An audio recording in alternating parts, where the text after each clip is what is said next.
6. 그 후로 우리는 레리를 자주 볼 수 있었다. 그 다음 주에 매일 아파트에 와서 그레이와 함께 서재의 문을 닫고 30분씩 들어가 있었기 때문이다. 레리는 그레이에게 지독한 두통에서 벗어나라고 설득하고 그레이는 어린아이처럼 그를 믿는 것 같았다. 그레이에게 들은 약간의 정보에 따르면 레리는 또한 무너진 자신감까지 회복시켜 주려고 노력하는 모양이었다. 약 열흘 후 그레이에게 또 한 번의 두통이 찾아왔다. 그러나 그날따라 레리는 저녁까지 나타나지 않았다. 통증이 아주 심하지는 않았지만 그 무렵 그레이는 레리의 기묘한 힘을 맹목적으로 믿게 되었으므로 레리만 나타나면 몇 분 안에 두통이 사라질 거라고 생각했다. 이사벨은 전화로 내게 레리가 어디 사느냐고 물었지만 그들과 마찬가지로 나도 아는 바가 없었다. 레리가 마침내 그들의 아파트로 와서 그레이의 두통을 없애주었을 때 그레이는 언제든 필요할 때 부를 수 있도록 사는 곳을 알려달라고 했다. 그러자 레리는 미소를 지으며 대꾸했다. 아메리칸 익스프레스에 메시지를 남겨 내가 매일 아침 확인해서 전화할게. 나중에 이사벨은 내게 왜 레리가 사는 곳을 알려주지 않는 거냐고 물었다. 예전에도 거처를 숨겼는데 알고 보니 라탱 지구에 있는 삼류 호텔에서 지내고 있었으며 특별히 숨길 이유도 없었다고 그녀는 덧붙였다. 나도 짐작이 안 가는데 엉뚱한 상상을 해볼 수도 있겠지만 틀림없이 별것 아닐 거야. 워낙 성향이 남다르니까 정신적 프라이버시를 그 주지로까지 연결시키는 정도겠지. 내 말을 듣고 이사벨은 성마른 목소리로 외쳤다. 그게 대체 무슨 뜻이에요? 그런 생각 안 해봤나? 그 친구 우리랑 있을 때 다정하고 부침성 있게 행동하면서 편하게 어울리지만 어딘지 거리감이 느껴지는 게 사실이야. 자신을 전부 내 보이기보다는 마음속 깊이 무언가를 숨기고 있다는 얘기지. 그게 뭔지는 알 수 없어. 긴장일 수도 있고 비밀이나 포부 아니면 어떤 지식일 수도 있겠지. 어쨌든 그런 것 때문에 거리감이 느껴진다고. 전 레리를 아주 어릴 때부터 알았다고요. 그녀가 짜증을 억누르며 말했다. 가끔 레리를 보면 그럴듯한 연극에서 자신의 배역을 완벽하게 소화해내는 훌륭한 배우 같다는 생각이 들어. 여관집의 여주인, 이건 이탈리아 극작가 골도니의 희곡을 말합니다.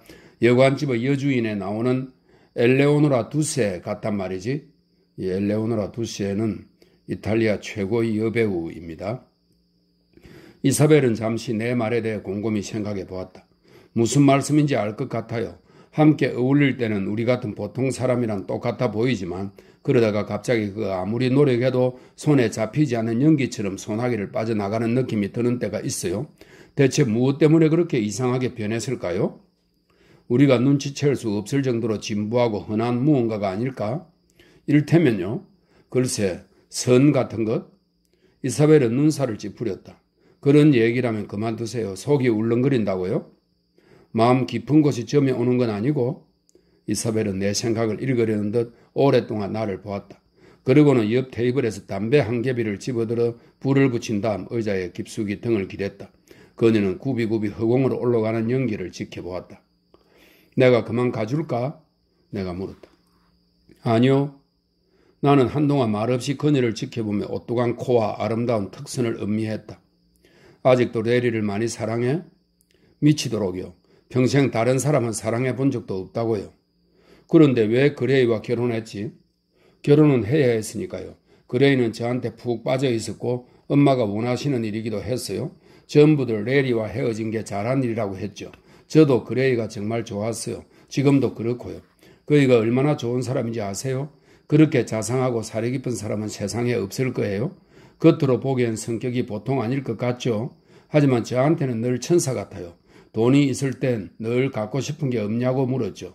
내가 갖고 싶은 걸 갖게 해주는 게 자기한테 너무 즐거운 일이라는 거예요. 한 번은 제가 요트를 타고 세상을 돌아보면 재미있겠다고 했거든요. 주식시장이 무너지지만 않았다면 요트도 사주었을 거예요. 비현실적인 정도로 좋은 사람이군. 내가 웅얼거렸다. 그 정도면 정말 호사롭게 살았죠. 그 점에 대해서는 언제까지고 그이한테 고마워할 거예요. 덕분에 아주 행복했으니까.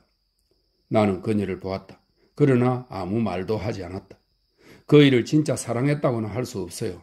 하지만 사랑 없이도 잘 살 수 있다고요. 마음속 깊이 레리를 갈망했지만 눈앞에 안 보이니까 그럭저럭 버틸 수 있더라고요.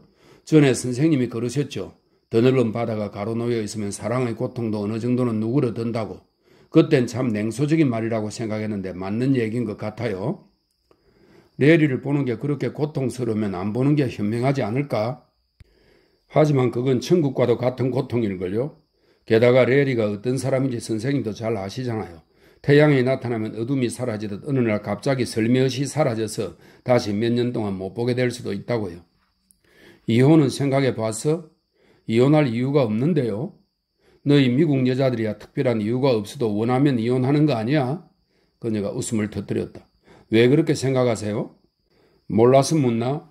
미국 여자들은 영국 여자들이 하인한테서나 기대할 법한 그런 완벽성을 남편한테서 기대하잖아. 이사벨이 고개를 획 젖혔다. 그 모습이 너무도 거만해 보여서 혹시 목에 경련이 인 것은 아닐까 하는 생각이 들 정도였다. 그레이가 말주변이 없다고 해서 실속도 없는 줄 아시나 본데. 나는 얼른 그녀의 말을 잘랐다. 그런 건 아니야. 난 오히려 그레이가 사람의 마음을 움직이는 재주를 가졌다고 생각하는데 사랑에 관한 한 그레이는 탁월한 재능을 가진 사람이야. 그 친구가 널 보는 모습을 지켜보면 너한테 얼마나 깊은 애착을 갖고 있는지 얼마나 헌신적으로 사랑하는지 알 수 있을 정도지. 아이들에 대한 사랑도 너보다 훨씬 더 깊을걸? 그럼 제가 좋은 엄마가 아니라는 말씀이세요? 아니, 반대로 아주 훌륭한 엄마지. 아이들도 건강하고 행복해하잖아. 이사벨은 아이들이 음식은 제대로 먹는지 변은 정상적으로 보는지 늘 확인하고 적절한 행동을 가르치고 책을 읽어주고 기도도 시키잖아. 그뿐인가? 행여 아프기라도 하면 얼른 병원에 데려가고 정성껏 간호도 해주지. 다만 그레이만큼 아이들에게 푹 빠져 있는 건 아니라는 얘기야. 꼭 그래야 하는 건 아니잖아요. 저는 인간이고 아이들도 하나의 인간으로 대한다고요? 애들이 인생의 전부인 양 애지중지하면 애들 버릇만 나빠져요. 그것도 그렇겠군. 게다가 우리 애들은 저를 존경한다고요? 그런 것 같더군. 애들한테 넌 우아하고 아름답고 훌륭한 모든 것의 이상이지. 하지만 그레이만큼 편하고 아늑한 존재는 아니야. 너를 존경하는 건 사실이지만 그 애들이 사랑하는 건 아빠라고? 그이야 워낙 사랑스럽잖아요. 나는 이런 얘기를 아무렇지 않게 할 수 있는 그녀가 좋았다. 그녀의 가장 좋은 점은 진실을 적나라하게 말해도 결코 기분 나빠하거나 부인하려 들지 않는다는 것이다. 주식시장이 폭락하고 나서 그레이는 마음을 추스르지 못했죠. 몇 주 동안 사무실에서 자정까지 일했어요. 그때마다 저는 집에 앉아서 불안감에 떨었고요. 수치심을 못 이기고 자살이라도 하면 어쩌나 두려웠거든요. 아버님이나 그레이나 그 회사에 대해 자부심이 대단했잖아요. 정직과 정확한 판단을 아주 자랑스러워했었죠. 그를 괴롭힌 건 우리 돈을 몽땅 날렸다는 사실이 아니었어요. 그보다는 자신을 믿었던 모든 사람들이 돈을 날렸다는 사실을 견딜 수 없어 했죠. 그는 성견지명이 부족했다며 괴로워했어요. 당신 잘못이 아니라고 설득해봤지만 소용없는 일이었어요. 이사벨은 핸드백에서 립스틱을 꺼내 입술을 고쳤다. 제가 하고 싶었던 얘기는 이런 게 아니에요. 당시 우리에게 남은 건 농장이 전부였는데 그레이한테 유일한 방법은 어디론가 떠나는 거라는 생각이 들더라고요. 그래서 엄마한테 애들을 맡겨놓고 농장으로 내려갔어요. 그인 예전부터 그곳을 좋아했지만 우리끼리만 간 건 처음이었어요. 늘 여러 명이 몰려가서 호소로운 시간을 보냈으니까. 그레이는 명수였지만 그땐 사냥할 기분도 아니었어요. 혼자 배를 타고 늪에 나가서 몇 시간씩 새들을 지켜보는 게 일이었죠. 수로를 왔다 갔다 하면서 말이에요. 양옆에는 희꾸무레한 골풀들이 늘어서 있고 위에는 푸른 하늘만 끝없이 펼쳐져 있었죠. 수로는 이따금씩 지중해만큼이나 푸른 빛을 띠기도 했어요. 그러고 나서 집으로 돌아오면 별다른 말이 없었어요. 그냥 잘 다녀왔다고만 할 뿐. 하지만 저는 그이가 어떤 기분인지 알 수 있었어요. 눈앞에 펼쳐진 아름다움과 광활함, 적막함에 감동을 받았다는 걸 말이에요. 해가 넘어가기 직전에 그 높은 석양이 제일 예쁘게 드리워지거든요. 거기 서서 그 광경을 바라보면서 더 없는 행복을 느꼈던 거죠. 신비롭기 그지없는 고독한 숲에서 오랫동안 말을 타기도 했어요. 마테를링크의 희곡에 나올 법한 너무 음침하고 적막해서 으스스한 기분까지 느껴지는 그런 숲이었죠. 봄에는 청청나무에 꽃이 만개하고 고무나무마다 새싹이 텄어요. 기껏해야 2주 정도지만 회색 수염 틸란드시아 속에서 그 파릇파릇한 실록은 마치 기쁨의 노래처럼 느껴졌죠. 땅은 온통 커다랗고 하얀 백합과 야생 진달래로 뒤덮이죠. 그레이는 그것이 어떤 느낌인지 적절하게 표현하지 못했지만 그이한테 그것은 세상을 의미했을 거예요. 그 사랑스러운 풍경에 흠뻑 취했을 거라고요. 저도 제대로 표현할 수가 없을 것 같네요. 어쨌든 덩치 큰 남자가 그렇게 순수하고 아름다운 감정에 취해 있는 걸 보고 있자면 감동이 밀려와서 울고 싶을 지경이었어요. 천국에 정말 하나님이 있다면 그때 그레이는 하나님 바로 옆에까지 갔을 거예요. 얘기를 하면서 감상에 젖었는지 이사벨은 작은 손수건을 꺼내 눈가에 반짝이는 눈물을 닦아냈다. 너무 이상화하는 건 아닐까? 그저 그레이가 그런 생각을 했다면, 그런 기분을 느꼈다면 하고 기대하는 건 아니냐는 얘기야. 내가 웃으면서 말했다. 그럼 제가 본 건 다 뭐예요? 제가 어떤 여자인지 아시잖아요. 저는 커다란 쇼윈도가 줄줄이 이어진 콘크리트 보도를 걸으면서 모자나 모피 코트, 다이아몬드 팔찌, 금장, 화장품 케이스 등을 구경할 수 없으면 행복을 느낄 수 없는 여자라고요. 나는 웃음을 터뜨렸다. 잠시 침묵이 흘렀지만 곧 이어 그녀는 다시 이혼 얘기로 돌아갔다. 이혼은 절대로 안 해요. 우린 많은 것을 함께 이겨냈어요. 그리고 그인 저 없으면 안 된다고요. 뭐 기분 좋은 일이죠. 어느 정도 책임감도 느껴지고 게다가 뭐? 그녀는 장난기 어린 눈으로 나를 헐끗 곁눈질했다. 내가 어떻게 받아들일지 몰라서 망설이는 것 같았다. 잠자리에서도 훌륭하다고요. 벌써 결혼 10년째인데 처음의 열정이 전혀 사그라지지 않았어요. 전에 선생님이 어떤 희곡에 이렇게 쓰셨죠. 그 어떤 남자도 한 여자를 5년 이상 원하지는 않는다. 그건 정말 모르시는 말씀이에요. 그레이는 지금도 신혼 때와 변함없이 저를 원하거든요. 그 방면으론 저를 아주 행복하게 해주죠. 선생님은 그렇게 안 보셨겠지만 실은 저 아주 음탕한 여자거든요. 잘못 생각했군. 나도 그렇게 봤거든. 그렇다고 여자로서의 매력이 사라지거나 하는 건 아니죠. 물론 아니지. 나는 그녀를 찬찬히 뜯어보았다. 10년 전에 레리와 결혼하지 않은 걸 후회하나? 아니요. 그건 정말 어리석은 짓이었을 거예요. 하지만 지금 아는 걸 그때도 알았더라면 레리와 도망이라도 갔겠죠. 한 3개월쯤 살다가 그를 제 인생에서 영원히 내쳤겠지만 그러지 않은 게 이사벨한테는 천만다행인 것 같군. 정말 그랬다면 레리한테 단단히 묶여서 절대 헤어나지 못했을지도 모르지. 그렇지는 않았을 거예요. 그저 육체적으로 끌리는 거였으니까. 욕망을 극복하는 최선의 방법은 그걸 충족시키는 거잖아요. 스스로 소유욕이 강한 여자라고 생각해 본 적 있나? 그레이가 깊은 시인의 감성을 갖고 있다고도 해도 잠자리에서 아주 열정적인 연인이라고도 했어. 그렇다면 두 가지 모두 중요하게 생각한다는 얘기잖아. 하지만 너가 말 안 하는 게 있어. 그 두 가지를 합한 것보다 너에게 훨씬 더 중요한 무엇. 그건 바로 그리 작진 않지만 아름다운 너의 그 두 손 오목한 곳에 그를 붙잡아 두고 있다는 느낌이지. 레리였다면 언제든 거기서 빠져나갔을 거야. 키처의 시 기억하나? 사랑에 빠진 용감한 여인이여 당신은 결코 입맞출 수 없으리라. 목표에 가까이 다가가기만 할 뿐. 이것은 영국 시인 존 키처의 그리스 항아리에 붙이는 노래 중에 한 구절이라고 설명되어 있습니다. 가끔 보면 선생님은 스스로 아주 많은 걸 알고 있다고 생각하는 것 같아요. 사실은 그렇지도 못하면서. 그녀는 다소 신랄한 말투로 대화를 이었다. 여자가 남자를 잡아두는 방법은 한 가지예요. 그게 뭔지는 선생님도 아시죠? 한 가지 더 알려드릴까요? 중요한 건 남녀가 처음 잠자리를 가질 때가 아니에요. 두 번째가 중요한 거라고요. 두 번째 잠자리에서 남자를 잡아둘 수 있으면 그를 영원히 잡아둘 수 있는 거죠. 이상한 것도 많이 알고 있군. 여기저기 다니면서 늘 눈과 귀를 열어두니까요. 그런 얘기는 어디서 들었는지 물어봐도 되나? 그녀는 짓궂은 미소를 띄었다. 의상 전시회에서 사귄 여자한테 들었어요. 점원한테서 그 여자가 파리에서 제일 영리한 정부라는 얘기를 듣고 알아두면 좋겠다고 생각했죠. 아드리엔느 드 트루아라고 들어보셨어요? 처음 듣는 이름인데 교육 좀 더 받으셔야겠네요. 나이도 45이나 되고 미인도 아닌데 엘리엇 삼촌이 알고 지내는 공작 부인들보다 훨씬 더 품위 있어 보이는 거예요. 그래서 옆에 앉아 있다가 충동적으로 말을 건 순진한 미국 여자애인 것처럼 연기를 했죠. 지금까지 살면서 그렇게 매혹적인 분은 처음 본다고. 그래서 말을 걸지 않을 수 없었다고 했어요. 그리스 카메오 조각처럼 완벽하다고 칭찬도 해주고요. 용기가 대단한데? 처음에는 경계하면서 냉담한 반응을 보였는데 제가 계속 순진한 척 찌끄러대니까 조금씩 누그러지는 거예요. 결국 얼마간 즐거운 잡담을 나누었죠. 전시회가 끝나고 언제 저와 리츠에서 점심 식사를 하면 안 되겠느냐고 물어봤어요. 사실은 오래전부터 세련되고 고상한 모습을 동경해 왔다면서 말이에요. 전에도 본 적이 있나? 물론 없죠. 어쨌든 점심을 함께 먹는 건 곤란하다고 하더라고요.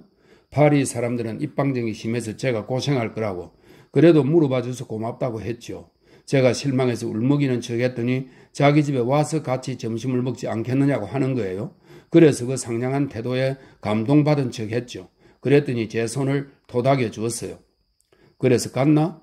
당연히 갔죠. 포슈 거리에 아담하고 예쁜 집을 갖고 있던데요. 조지 워싱턴을 꼭 닮은 집사가 시중을 들어주고요. 그 집에서 4시까지 놀았어요. 머리를 풀어헤치고 코르셋까지 벗어던진 채 여자들만의 비밀 얘기를 나누면서 말이에요. 그날 들은 얘기로 책 한 권은 쓸 수 있을걸요. 한 권 쓰지 그래? 레이디스 홈 저널에 꼭 어울릴 텐데. 말도 안 돼요. 그녀가 웃음을 터뜨렸다. 나는 한동안 말없이 생각에 잠겼다가 얼마 후 입을 열었다. 레이디가 정말 너를 사랑했을까?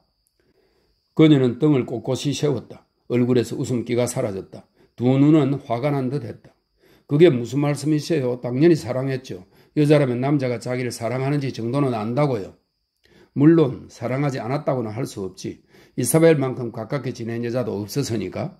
어릴 때부터 함께 어울려 지냈으니 레리는 자신이 늘 사랑하게 될 거라고 예상했을 거야. 지극히 정상적인 성적 본능을 가진 남자니까. 게다가 넌 결혼은 당연히 해야 한다고 생각했잖아. 결혼을 했다고 해도 두 사람 관계가 특별히 달라지진 않았을 거야. 그저 한 지붕 아래 살면서 함께 잠자리에 들게 된다는 것 빼고는. 이사벨은 어느 정도 누그러졌는지 다음 얘기를 기다렸다. 여자들은 사랑 얘기라면 언제든 마다하는 법이 없다. 나는 계속 말을 이었다. 도덕주의자들은 성적 본능이 사랑과는 크게 상관없다고 주장해왔어. 그들의 얘기를 듣고 있으면 사랑이 마치 일종의 부수현상처럼 느껴지지. 부수현상이라는 게 대체 뭐예요? 의식이 그 자체로 두뇌작용에 영향을 미치는 게 아니라 그저 두뇌작용을 수반하고 두뇌작용에 의해 결정되는 그 무엇에 불과하다라고 생각하는 심리학자들이 있어. 그러니까 의식은 수면에 비친 나무의 그림자처럼 나무 없이는 존재할 수 없지만 나무에게는 아무런 영향도 미치지 못한다는 논리지. 나 역시 전적으로 같은 생각이야. 성적인 열정 없이 사랑이 존재한다는 건 말도 안 되는 얘기지. 간혹 열정이 죽은 후에도 사랑이 지속될 수 있다고 말하는 사람들이 있는데 그건 사랑이 아닌 다른 무엇. 이를테면 애정이나 온정 혹은 취향이나 관심사의 공유 아니면 습관 등을 사랑으로 착각하는 거야. 그 중에서도 습관일 가능성이 높지. 평소에 밥 먹던 시간이 되면 배가 고파지듯이 성관계도 습관적으로 이어나갈 수 있어. 물론 사랑 없어도 욕망은 있을 수 있지. 하지만 욕망하고 열정은 엄연히 다른 거야. 욕망은 성적 본능에 따른 자연적인 결과라고. 인간이라는 동물이 가진 다른 기능과 똑같은 거지. 그러니 남편들이 적당히 때와 장소를 봐가면서 시시득거리는 걸 갖고 여자들이 이런저런 불평을 늘어놓는 건 어리석은 짓이지. 그게 꼭 남자들한테만 해당된다고 할 수는 없죠. 나는 미소를 지으며 대꾸했다. 이사벨이 그렇다면 그런 거겠지. 이쪽이 들어맞는 거라면 저쪽에도 들어맞는다고 말이야. 하지만 한 가지 반론을 제기할 수는 있어. 남자한테는 스쳐가는 관계가 감정적으로 아무런 의미도 주지 못하지만 여자한테는 어느 정도 의미를 줄 수 있거든. 여자라고 다 그런 건 아니에요. 나는 말을 끊고 싶지 않았다. 사랑이 열정이 아니라면 그건 사랑이 아니라 다른 것을 사랑으로 착각하는 거야. 그리고 열정은 서로 만족할 때 커지는 게 아니라 오히려 장애가 있을 때 더욱 커지는 법이지. 키츠가 그 송가에서 그리스 항아리에 그려진 사람, 그러니까 사랑에 빠진 용감한 연인에게 슬퍼하지 말라고 한 건 무슨 의미였을까? 영원히 사랑하라. 그녀는 영원히 아름다우리. 왜 이런 말을 했을까? 바로 그녀가 쟁취하기 어려운 상대이기 때문이지. 그가 아무리 열렬하게 그녀를 갈망해도 그녀는 닿을 수 없는 상대야. 둘 다 대리석 항아리에 새겨진 상태니까. 내 생각엔 그리 대단한 예술작품도 아니었을 것 같지만 말이야. 레리에 대한 너의 사랑도 너에 대한 레리의 사랑도 파울로와 프란체스카의 사랑이나 로미오와 줄리엣의 사랑만큼이나 자연스럽고 단순한 거야. 다행히 너의 경우엔 비극적인 결말을 맺진 않았지. 너는 부유한 남자와 결혼해서 잘 살았고 레리는 세이렌이 무슨 노래를 부르는지 밝혀내기 위해 세상을 떠돌아다녔으니까 너희 둘 사이엔 열정이 개입되지 않았어. 선생님이 그걸 어떻게 아세요? 열정은 희생을 두려워하지 않으니까. 파스칼은 가슴은 이성이 이해하지 못하는 나름대로의 이유를 갖고 있다고 말했지. 내 생각이 맞는다면 그건 열정이 가슴을 사로잡으면 가슴은 사랑을 위해 세상을 잃어도 좋다는 것을 입증할 만한 그럴듯한 심지어는 결정적인 이유들을 만들어낸다는 뜻이야. 그래서 명예를 희생시켜도 좋고 치욕도 그리 큰 대가가 되지 않는다는 확신을 주지. 열정은 파괴적인 거야. 안토니우스와 클레오파트라, 드리스탄과 이졸데. 이건 겔트족의 전설을 바탕으로 한 중세의 사랑 이야기에 나오는 두 주인공이라고 하네요. 드리스탄과 이졸데. 파넬과 키티 오셰이. 이 파넬은 19세기 아일랜드의 민족주의 지도자로서 키티 오셰이와 불륜의 사랑에 빠져 몰락했다는 설명이 있습니다. 파넬과 키티 오셰이도 결국 열정 때문에 파멸로 치닫고 말았잖아. 그리고 열정은 무언가를 파괴하지 않으면 소멸해버려. 그리고 나면 수년 동안 인생을 허비했다는 걸 깨닫고 비참한 기분이 들겠지. 사람들에게 망신을 당하면서 무서운 질투의 고통을 견뎌내고 그 모든 쓰디쓴 치욕을 삼게 하는 순간이 올 테니까. 자신이 가진 애정을 전부 가난한 매춘부한테 소진했음을, 어리석고 하찮은 존재에게 자신의 꿈을 모두 걸었음을, 껌 한쪽만도 못한 상대에게 영혼을 전부 쏟아 부었음을 깨닫는 비참한 순간이 찾아오는 거지. 이 장황한 연설을 끝마치기 전부터 나는 이사벨이 더 이상 내 말을 듣지 않고 자신의 생각에 빠져 있음을 너무도 잘 알고 있었다. 그러나 잠시 후 그녀가 뜻밖의 말을 내뱉었다. 레리가 수총각일까요? 이사벨, 그 친구 벌써 32이야. 분명히 수총각일 거예요. 어째서? 여자라면 그 정도는 직감으로 알 수 있거든요. 내가 아는 어느 젊은 친구는 예쁜 여자만 보면 지금껏 여자를 한 번도 안 사귀어봤다고 거짓말을 해서 몇 년째 화려한 경력을 자랑하고 있어. 그 친구 말로는 그게 무슨 주문처럼 효과를 발휘한다더군. 뭐라고 하시든 상관 안 해요. 그냥 제 직감을 믿을래요? 어느덧 늦은 시간이 되었다. 이사벨은 그레이와 함께 친구들 저녁 모임에 참석하기 위해 옷을 갈아입어야 했다. 나는 특별히 할 일이 없었으므로 라스파의 거리를 따라 걸으며 기분 좋은 봄날의 저녁을 만끽했다. 나는 여자의 직감을 크게 믿는 편이 아니다. 여자의 직감은 그 여자가 믿고 싶어하는 것과 너무도 잘 맞아떨어지기 때문에 도무지 믿을 수가 없다. 이사벨과 나는 오랜 대화의 결말을 생각하니 나도 모르게 웃음이 나왔다. 문득 수잔 루비에가 떠올랐다. 며칠 동안 만나지 못했다. 지금 뭘 하고 있을까? 특별히 할 일이 없다면 나와 저녁을 먹고 영화를 보는 것도 나쁘지 않을 것이다. 나는 택시를 잡아서 그녀의 아파트로 가자고 했다. 7. 수잔 루비에는 앞에서도 언급한 적이 있다. 당시 그녀를 알게 된 지는 10년에서 12년째 되었으며 그 무렵 그녀의 나이는 40을 코앞에 두고 있었을 것이다. 그녀는 미인은 아니었다. 그보다는 오히려 못생긴 축에 속했다. 프랑스 여자치고는 키가 큰 편이었는데 허리는 짧고 팔다리는 길어서 긴 팔다리가 주체가 안 되는 듯 동작이 어색해 보였다.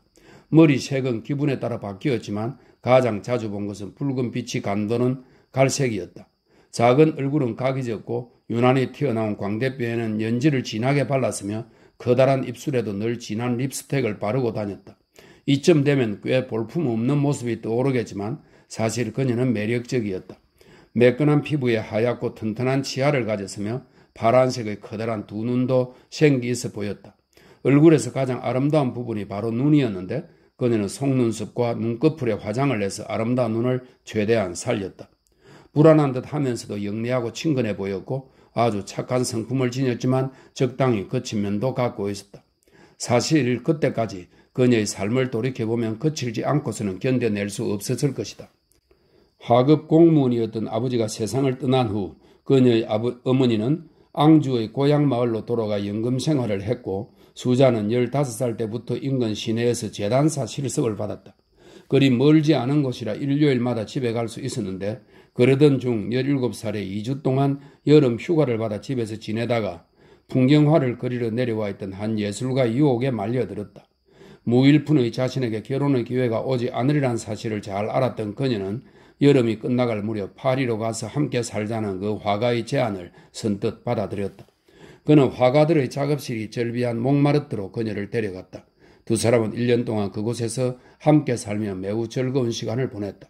그러나 1년 후 그는 그동안 그림을 한 점도 못 팔아서 더 이상 정부를 끼고 사는 사치를 누리기가 힘들다고 말했다. 그녀는 이미 그런 상황을 예상했으므로 별로 당황하지 않았다. 그는 집으로 돌아갈 거냐고 물었다. 그녀가 아니라고 하자 그는 같은 블록에 사는 다른 화가가 그녀를 기꺼이 받아줄 거라고 했다.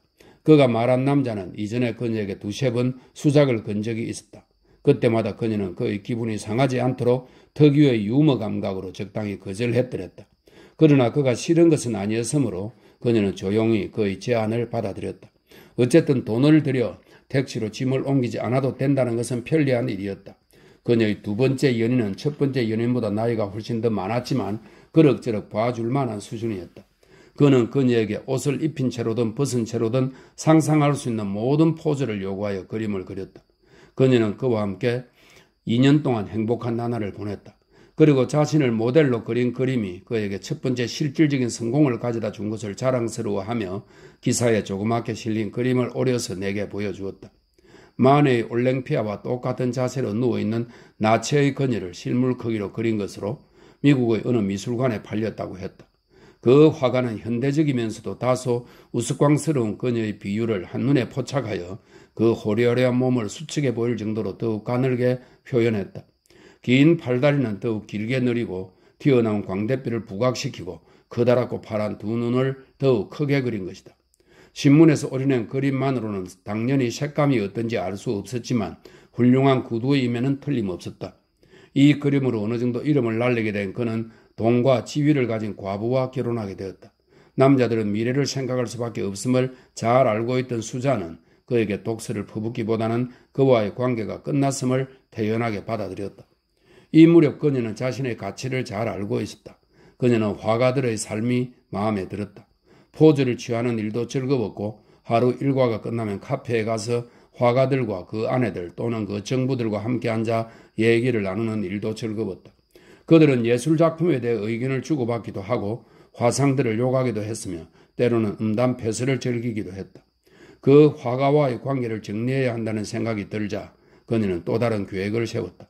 먼저 그녀는 재능 있어 보이는 미혼의 젊은 남자 한 명을 골랐다. 그런 다음 그가 카페에 혼자 앉아있는 틈을 타서 자신의 상황을 설명하고 다짜고짜 함께 살자고 제안했다.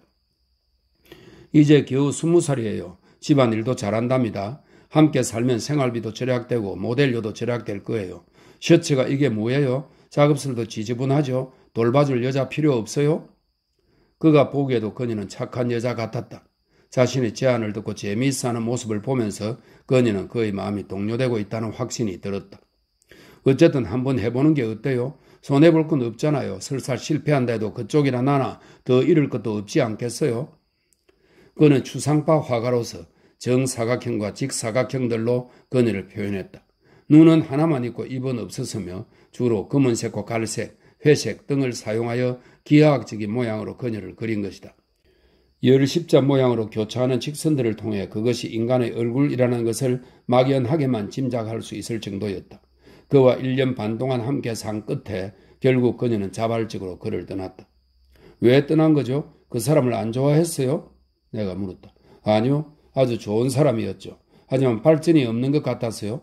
계속 제자리 걸음이었다고요. 다른 남자를 찾기는 그리 어렵지 않았다. 그녀는 여전히 화가들 가운데서 파트너를 물색했다. 언제나 화가들만 찾아다녔어요. 6개월 정도 조각가와 함께 지내기도 했는데 왠지 조각에는 흥미가 안 생기더라고요.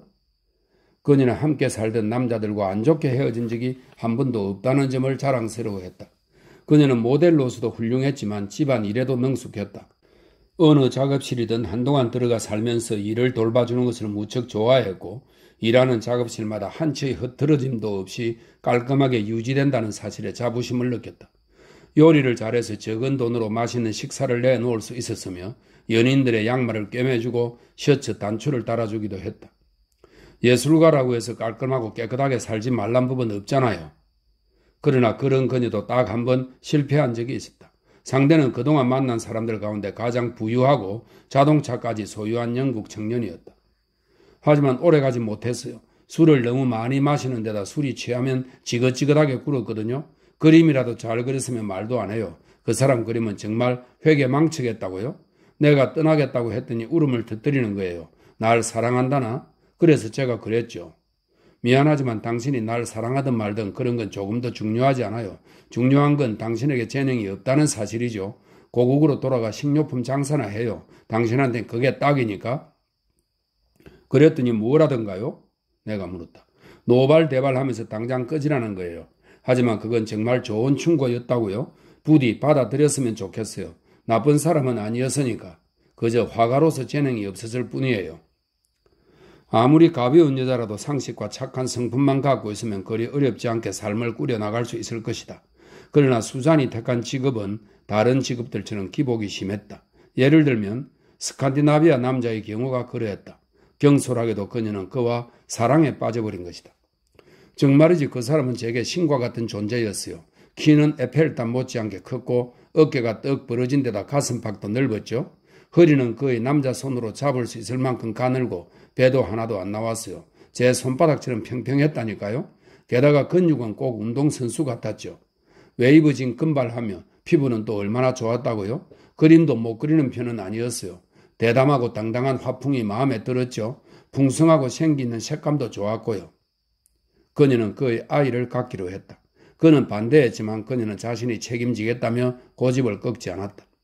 아이가 태어나자 그 사람도 꽤 좋아했어요. 제 아빠를 닮아서 붉은 빛이 도는 금발에 파란 눈을 가진 사랑스러운 아이였죠. 딸이에요.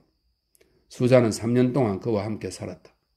조금 멍청한 면도 있고 가끔 지루하기도 했지만 아주 자상한 데다 외모도 멋있어서 그런 건 전혀 개의치 않았어요.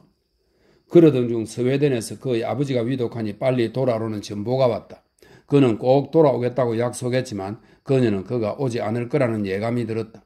그는 가진 돈을 전부 그녀에게 주고 떠났다. 그에게서 소식이 온 것은 그로부터 한 달 후였다. 아버지가 돌아가셨고 그 바람에 사업이 어려워졌으니 어머니 곁에 남아서 목재업을 이끌어 나가는 게 마땅할 것 같다는 내용이었다. 봉투에는 1만 프랑짜리 수표도 함께 들어있었다. 수잔은 시리에 빠져있을 여자가 아니었다. 곧바로 아기가 자신의 활동에 장애물이 될 거라는 결론을 내리고 어머니를 찾아가 1만 프랑과 함께 아기를 맡긴 것이다. 가슴이 너무 아팠어요.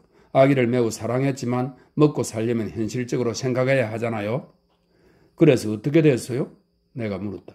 그래도 그럭저럭 살았어요. 또 다른 친구를 찾았죠. 그러나 이후 그녀는 장티푸스에 걸렸다. 그녀는 늘 그것을 나의 장티푸스라고 불렀다. 마치 백만장자가 팜비치에 있는 나의 별장 혹은 나의 뇌조 사냥터라고 부르는 것처럼 말이다. 그녀는 장티푸스로 죽을 고비를 넘겼다. 3개월 동안 입원 치료를 받고 퇴원할 무렵 그녀에게 남은 거라곤 뼈만 앙상하게 남은 쇠약한 몸뚱이 뿐이었다. 게다가 신경이 예민해져서 우는 것 말고는 아무것도 할 수 없었다. 가사 일은커녕 모델 일을 하기도 버거웠다. 게다가 돈도 거의 남지 않았다.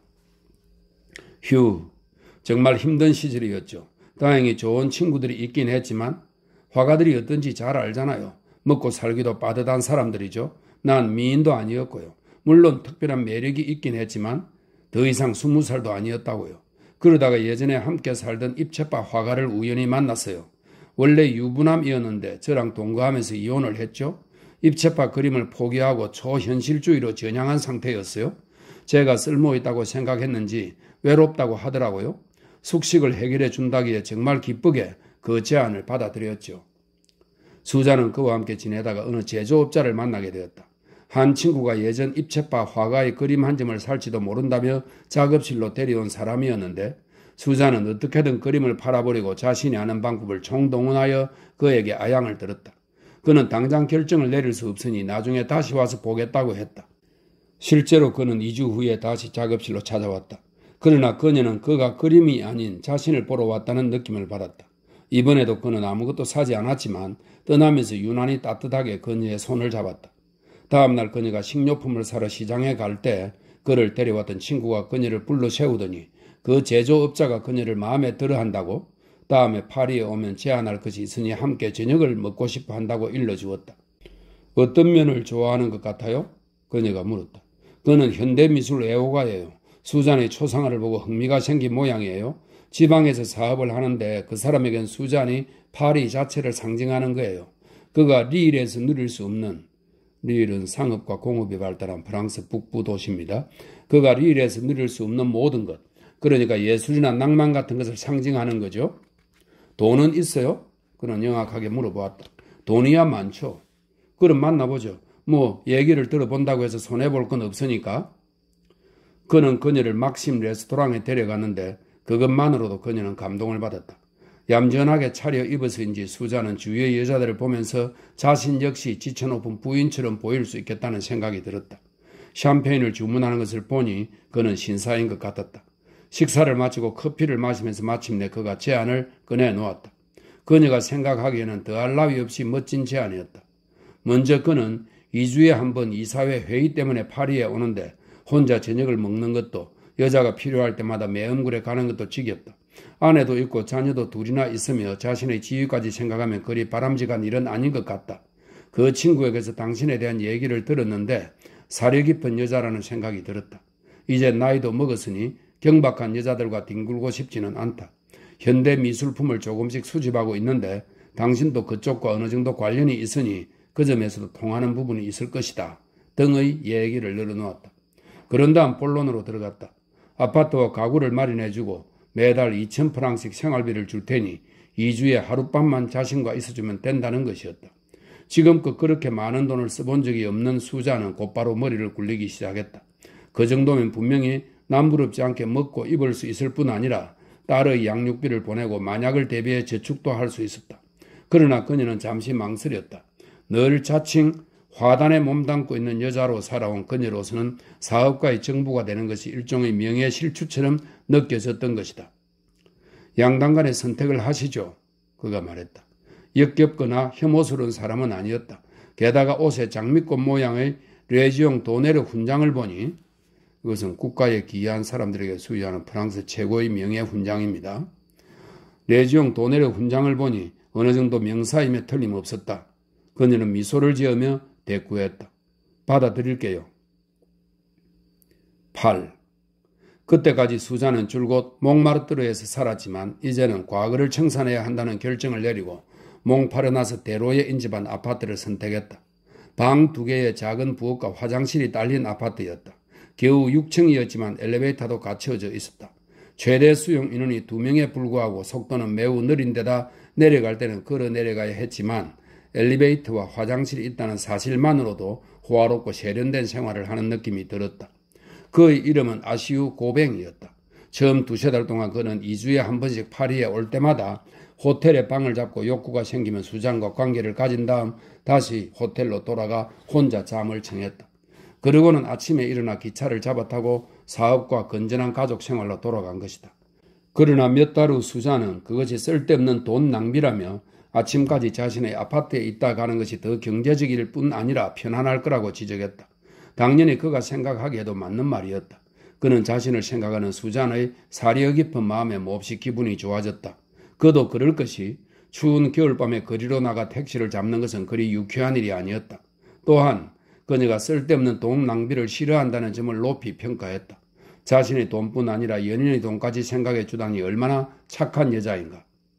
아시오 씨는 모든 것이 만족스러웠다. 저녁은 주로 몽파르나스에 있는 고급 레스토랑에서 먹었지만 이따금씩 수잔이 아파트에서 직접 저녁을 차려주기도 했다. 그녀가 만든 음식은 맛도 좋았고 그의 입맛에도 잘 맞았다. 날씨가 따뜻해지자 그는 셔츠 차림으로 저녁을 먹으면서 기분 좋은 해방감을 만끽했다. 그는 예전부터 그림을 사들이는 취미가 있었지만 수자는 자신의 허락을 받고 사야 한다고 주장했는데 머지않아 그는 그녀의 판단을 믿어야 하는 이유를 깨달았다. 그녀는 화상들을 이용하지 않고 그를 화가의 작업실로 데려가서 화상의 절반 가격의 그림을 살 수 있게 해주었다. 그는 그녀가 조금씩 돈을 떼고 있다는 것을 알았지만 해마다 고향에 땅을 조금씩 사놓고 있다고 그녀가 털어놓자 오히려 자부심을 느꼈다. 프랑스 사람이라면 누구든 땅에 대한 소유욕이 대단하다는 것을 잘 알고 있었으므로 그녀 역시 땅을 갖고 있다는 얘기를 듣자 그녀를 더욱 높게 평가하게 된 것이다. 수잔 역시 흡족한 생활을 하고 있었다. 그녀는 그에게만 충실한 연인은 아니었지만 그렇다고 딱히 바람을 피우지도 않았다. 구체적으로 말하면 다른 남자와 지속적으로 관계를 맺는 것은 피했지만 우연히 마음에 드는 남자를 만나면 잠자리를 마다하지는 않았다는 뜻이다. 그러나 그녀는 상대를 아파트에 밤새도록 붙잡아 두는 일은 의도적으로 피함으로써 그에 대한 신의를 지키려고 노력했다. 자신에게 남부럽지 않은 확실한 삶의 기반을 마련해준 명망 있는 재력가에게 그 정도 예의는 지켜야 한다고 느꼈기 때문이다. 내가 수잔을 알게 된 것은 그녀가 어느 화가와 살고 있을 때였다. 그 화가는 나와 잘 아는 사이였으므로 나는 종종 그의 작업실에 가서 그녀가 포즈를 취하는 모습을 보곤 했다. 당시에도 이따금씩 마주치곤 했지만 본격적으로 친해진 것은 그녀가 몽파르나스로 이사한 후부터였다. 아시오 씨는 내 책 한두 권을 번역본으로 읽었는지 어느 날 저녁 그녀와 함께 레스토랑에서 저녁 식사를 하는 자리에 나를 초대했다. 수잔의 광대뼈쯤 오는 자그마한 키에 머리는 짙은 회색이었고 반백의 수염은 깔끔하게 손질되어 있었다. 통통한 몸집에 배가 나왔지만 비만이라기보다는 재력가의 분위기를 풍기는 수준이었다. 키 작고 통통한 남자들이 흔히 그렇듯이 다소 점잠 빼며 걷는 모습이 자신에 대해 어느 정도 자신감을 갖고 있는 듯 했다. 그는 내게 훌륭한 저녁 식사를 대접하며 매우 정중하게 행동했다. 그러면서 내가 수잔의 친구라서 무척 기쁘다. 얼핏 보기에도 모범적인 신사라는 느낌이 들었다. 그런 사람이 수잔을 특별하게 생각해 주다니 기쁘다. 안타깝게도 자신은 일 때문에 리일에 매여 있어 가엾은 수잔이 혼자 있는 시간이 많은데 나처럼 점잖은 사람이 옆에 있어서 다행이다. 자신은 사업가이지만 늘 예술가들을 존경한다 하는 말들을 늘어놓았다. 선생님, 예술과 문학은 오래전부터 프랑스의 자랑이었지요. 물론 용맹스러운 군사력과 함께 말입니다. 저는 모직물 제조업자에 불과하지만 화가와 문인은 장군이나 정치가에 필적하는 존재라고 자신있게 말할 수 있습니다. 그렇게 유창한 언변을 가진 사람은 세상에 없을 것 같았다. 수잔은 가정부를 두라는 아시오의 말을 듣지 않았다. 돈을 절약하기 위해서이기도 했지만 한편으로는 그녀만의 영역에서 누군가의 참견을 받는 것을 원치 않았기 때문이다. 그 이유는 그녀 자신이 가장 잘 알고 있었을 것이다. 그녀는 작은 아파트를 최신 유행의 현대적인 가구들로 꾸미고 늘 깔끔하고 깨끗하게 유지했으며 속옷까지 직접 만들어 입었다. 그렇다고 해도 부지런한 그녀는 모델 일을 그만둔 후 남아 도는 시간을 주체할 수가 없었다. 그리고 어느 순간 수많은 화가들에게 모델이 되어 주었다면 자신이 직접 그림을 그리지 못할 이유도 없지 않을까 하는 생각이 그녀의 뇌리를 스쳤다. 그녀는 캔버스와 붓, 물감 등을 사서 곧 그림을 그리기 시작했다.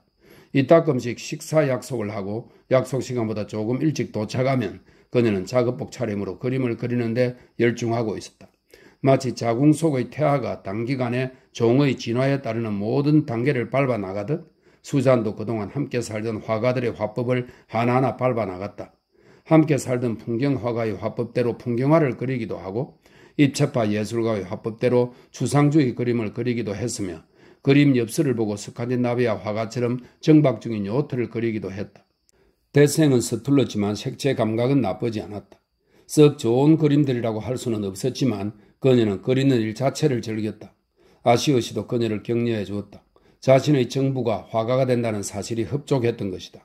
그는 가을에 열리는 미술 전람회에 한 점을 출품하라고 부추겼고 그리하여 그녀의 그림이 전시되자 둘 다 몹시 자랑스러워했다.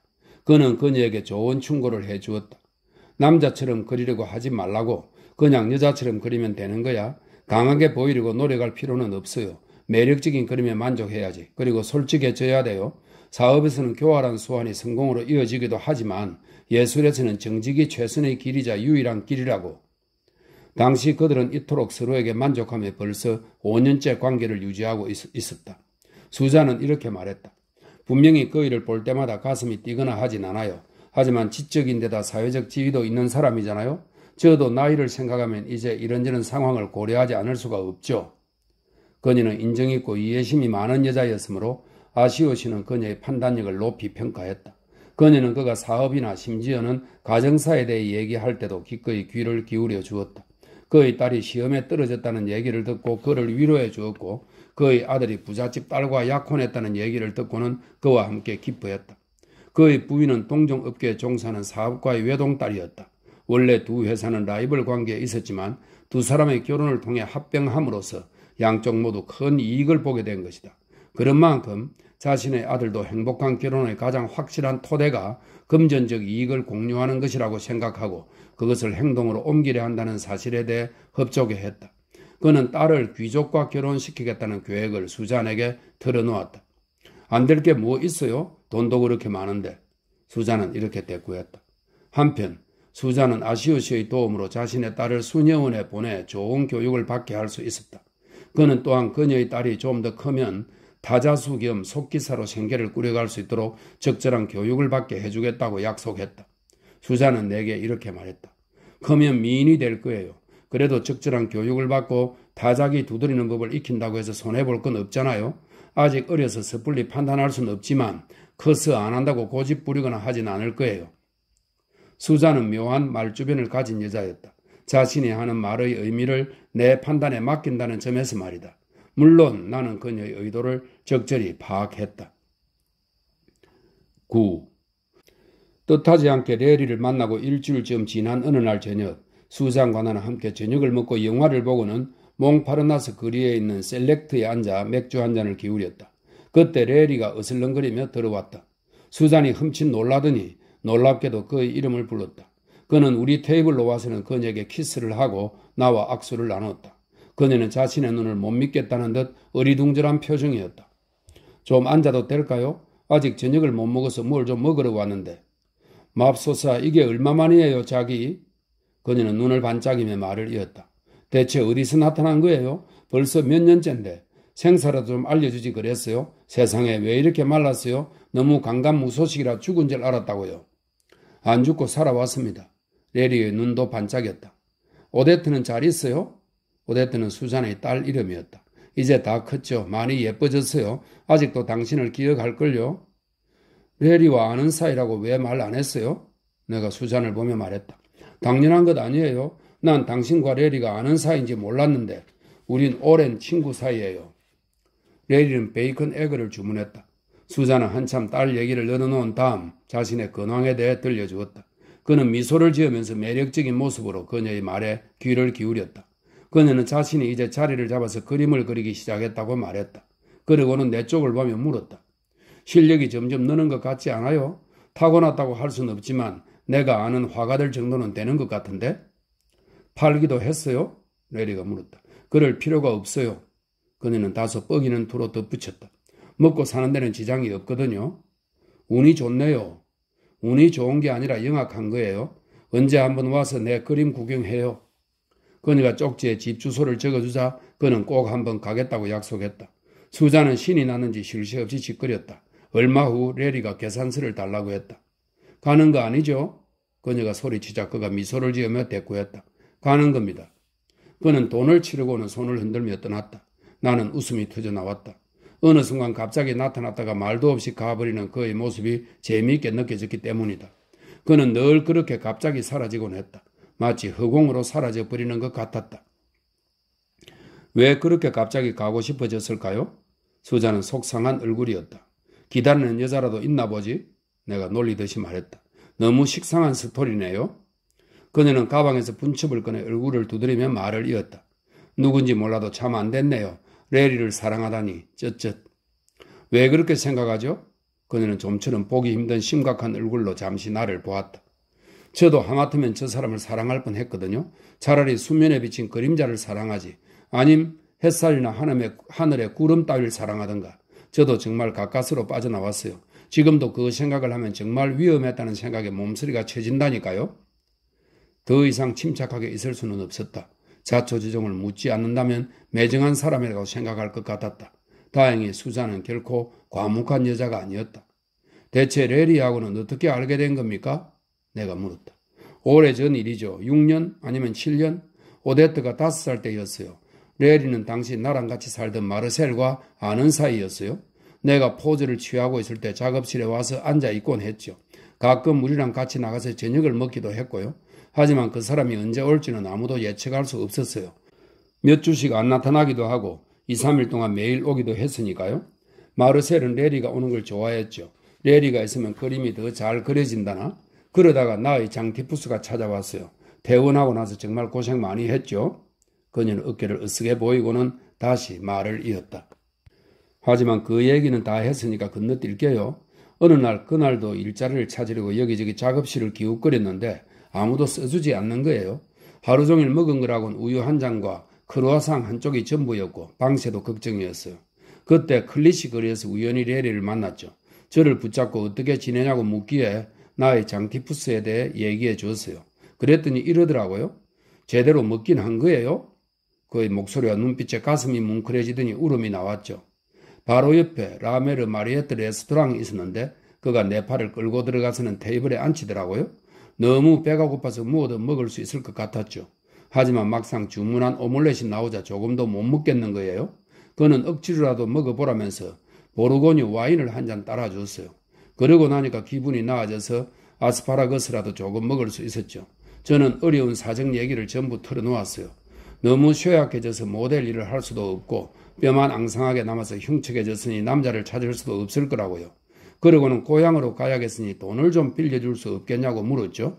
어쨌든 그곳엔 어린 딸이 있었으니까요. 그랬더니 정말 가고 싶으냐고 묻더라고요. 물론 가고 싶지 않다고 했죠. 엄마도 원치 않을 거라고. 물가도 비싼데 엄마의 연금만으로 먹고 살기 힘들 거라고. 오데트 양육비로 보낸 돈도 다 떨어졌을 거라고 말이에요. 그래도 이렇게 아픈 모습으로 찾아가면 그냥 돌려보내지는 못할 거라고 했죠. 레리는 한동안 저를 뚫어지게 쳐다보더라고요. 그래서 거절당하는 줄 알았어요.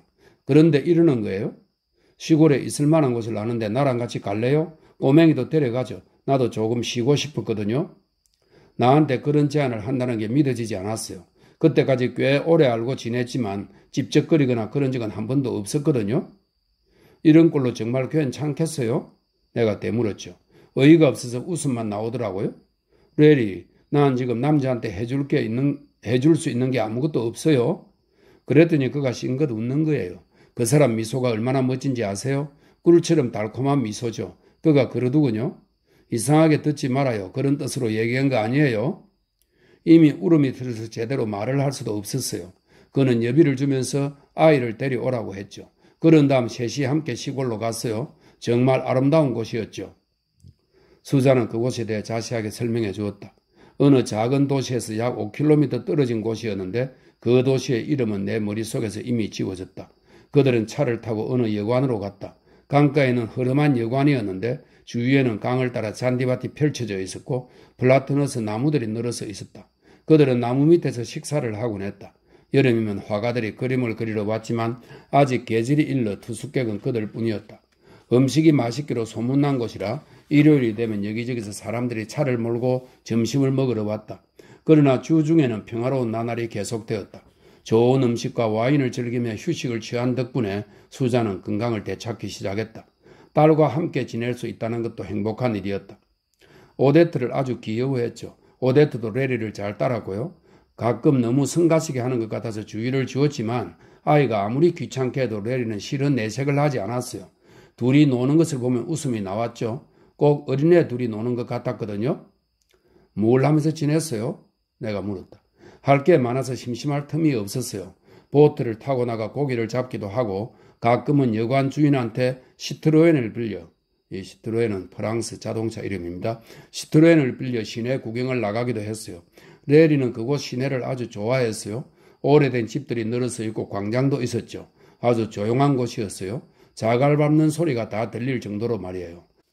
바로크 양식의 시청 청사며 오래된 교회당이며 시내 끝에는 르노트르가 정원을 꾸민 성도 있었어요. 르노트르는 프랑스의 조경 건축가입니다. 르노트르가 정원을 꾸민 성도 있었어요. 광장 카페에 앉아있으면 마치 300년 전으로 돌아간 느낌이었어요. 옆에 세워놓은 시트로엔이 이 세상 것이 아닌 것 같았다니까요. 앞에서 말한 젊은 조종사의 얘기는 이렇게 외출을 하고 돌아온 어느 날 저녁에 레리가 그녀에게 들려준 것이었다. 왜 당신에게 그런 얘기를 했는지 모르겠군. 내가 말했다. 나도 모르겠어요. 전쟁 때 그 시내에 병원이 하나 있었대요. 공동묘지에 작은 십자가들이 쭉 늘어서 있었는데 그걸 보러 갔었어요.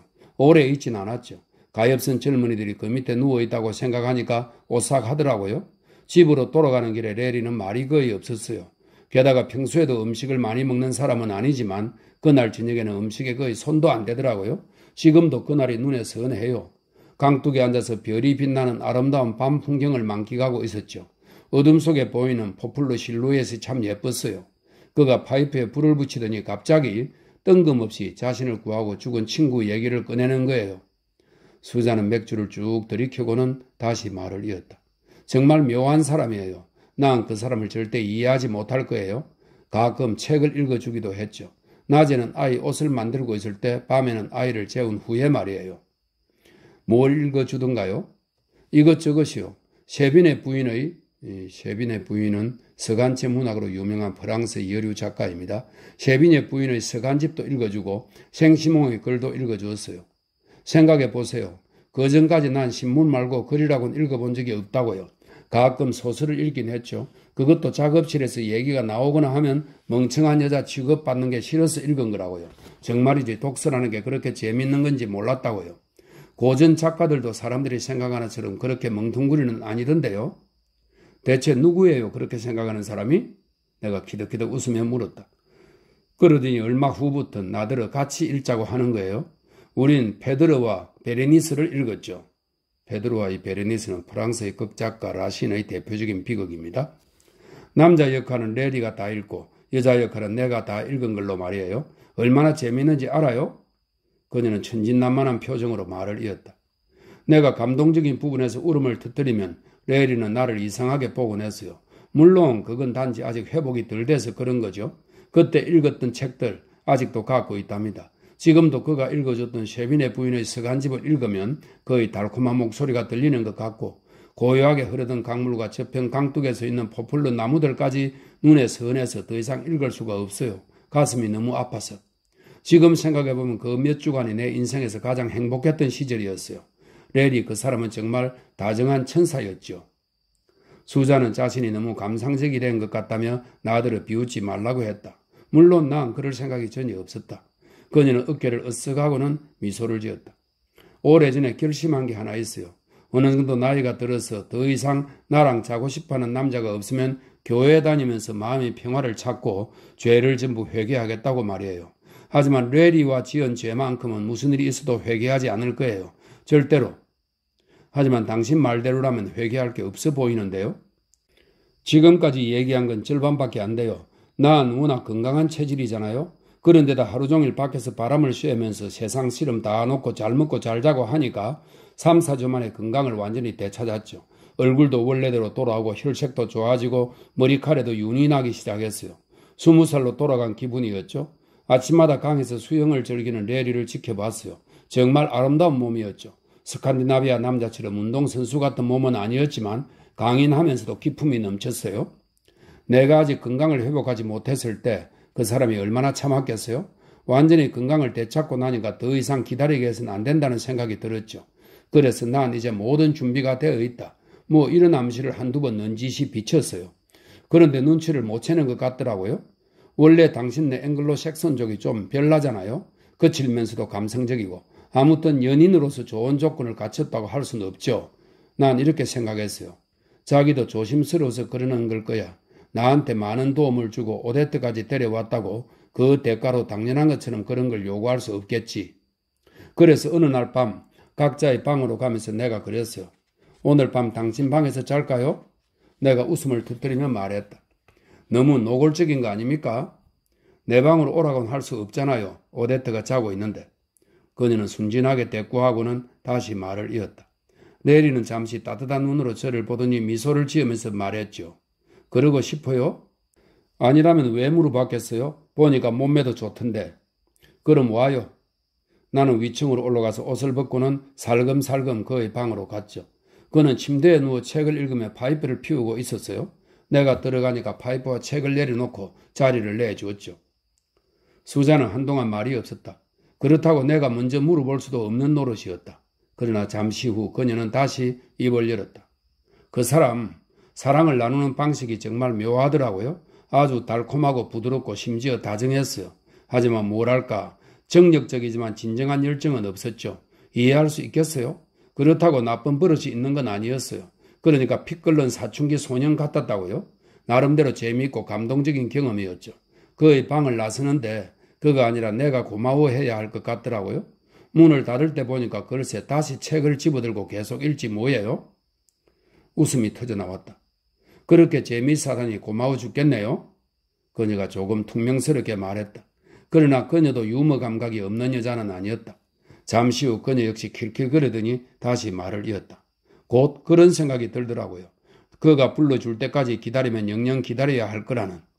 그래서 하고 싶을 때마다 그냥 그 사람 방에 가서 침대에 누웠어요. 그는 늘 아주 다정하게 맞아줬죠. 그러니까 자연적인 본능은 어느 정도 있었던 거예요.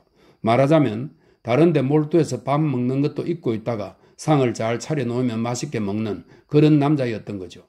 나도 남자가 나를 진짜 사랑하는지 정도는 구분할 수 있는 여자니까 레리가 날 사랑했다고 생각하는 건 바보 같은 짓이죠. 다만 그에겐 제가 일종의 습관이 되었던 것 같아요. 그래도 현실은 생각해야 하잖아요. 파리로 돌아가서도 그가 나를 데리고 살아주면 정말 좋겠다는 생각이 들었죠. 그 사람이라면 딸라이도 함께 살 수 있게 해줄 테니까. 그것도 좋고요. 그를 사랑하는 건 어리석은 일이라는 걸 직감으로 알고 있었어요. 여자들은 정말 불행한 존재예요. 사랑에 빠지면 매력이 없어지는 경우가 많잖아요. 그래서 더 이상은 그에게 빠져들지 말아야겠다고 결심했죠. 수자는 담배를 빨아들였다가 코로 연기를 내뿜었다. 밤이 깊어서인지 빈 테이블이 많아졌다. 그러나 바에는 여전히 손님들이 남아있었다. 어느 날 아침 식사를 하고 강둑에 앉아 바느질을 하고 있었죠. 오데트는 벽돌을 갖고 놀고 있었는데 레리가 오데트를 데리고 오더니 이렇게 말하는 거예요. 작별 인사하려고요. 떠나는 거예요? 너무도 뜻밖이었죠. 그래요. 아주 가는 건 아니죠. 이제 건강도 많이 좋아졌잖아요. 자, 이 돈이면 남은 여름을 이곳에서 보내고 파리로 돌아가서 새 출발을 할 수 있을 거예요. 저는 너무 당황해서 잠시 동안 아무 말도 못했죠. 그는 내 앞에 서서 평소처럼 활짝 웃고 있었어요. 내가 뭐 잘못한 거라도 있어요? 아니요, 그런 건 전혀 아니니까 걱정 말아요. 할 일이 있어서 그래요. 그동안 정말 즐거웠어요. 오데트, 이리 와서 삼촌한테 인사해야지. 오데트는 너무 어려서 그가 간다는 것도 이해하지 못했죠. 레리는 오데트를 안아들고 키스를 했어요. 그런 다음 내게 키스를 하고 다시 안으로 들어갔죠. 좀 있으니까 차가 떠나는 소리가 들렸어요. 나는 손을 펴고 그가 쥐어준 지폐를 보았죠. 12,000프랑이더라고요. 너무 순식간에 일어난 일이라 어떻게 할 수도 없었어요. 제기랄, 이런 말이 절로 나오더라고요. 그래도 다행이란 생각이 들었어요. 속수무책으로 그 사람을 사랑하게 된 건 아니니까. 하지만 정말 이해할 수는 없었죠. 나는 웃음을 참을 수 없었다. 예전에 진짜 있었던 일을 얘기했는데 사람들이 나더러 코미디 쓰냐고 한 적이 있어요. 보통 사람들한테 너무 의외의 일이라 내가 웃기기 위해 그런 얘기를 한다고 생각한 거죠. 그건 또 무슨 소리요? 난 지금껏 레리처럼 남의 눈을 의식하지 않고 행동하는 사람을 본 적이 없어요. 그래서 그의 행동들이 그렇게 유별나게 느껴지는 거죠. 신은 믿지도 않으면서 모든 행동을 신의 사랑 때문인 것으로 돌리는 사람한텐 적응이 안 되잖아요. 수자는 나를 빤히 바라보았다. 당신 술 그만 마셔야겠네요. 많이 취한 것 같은데.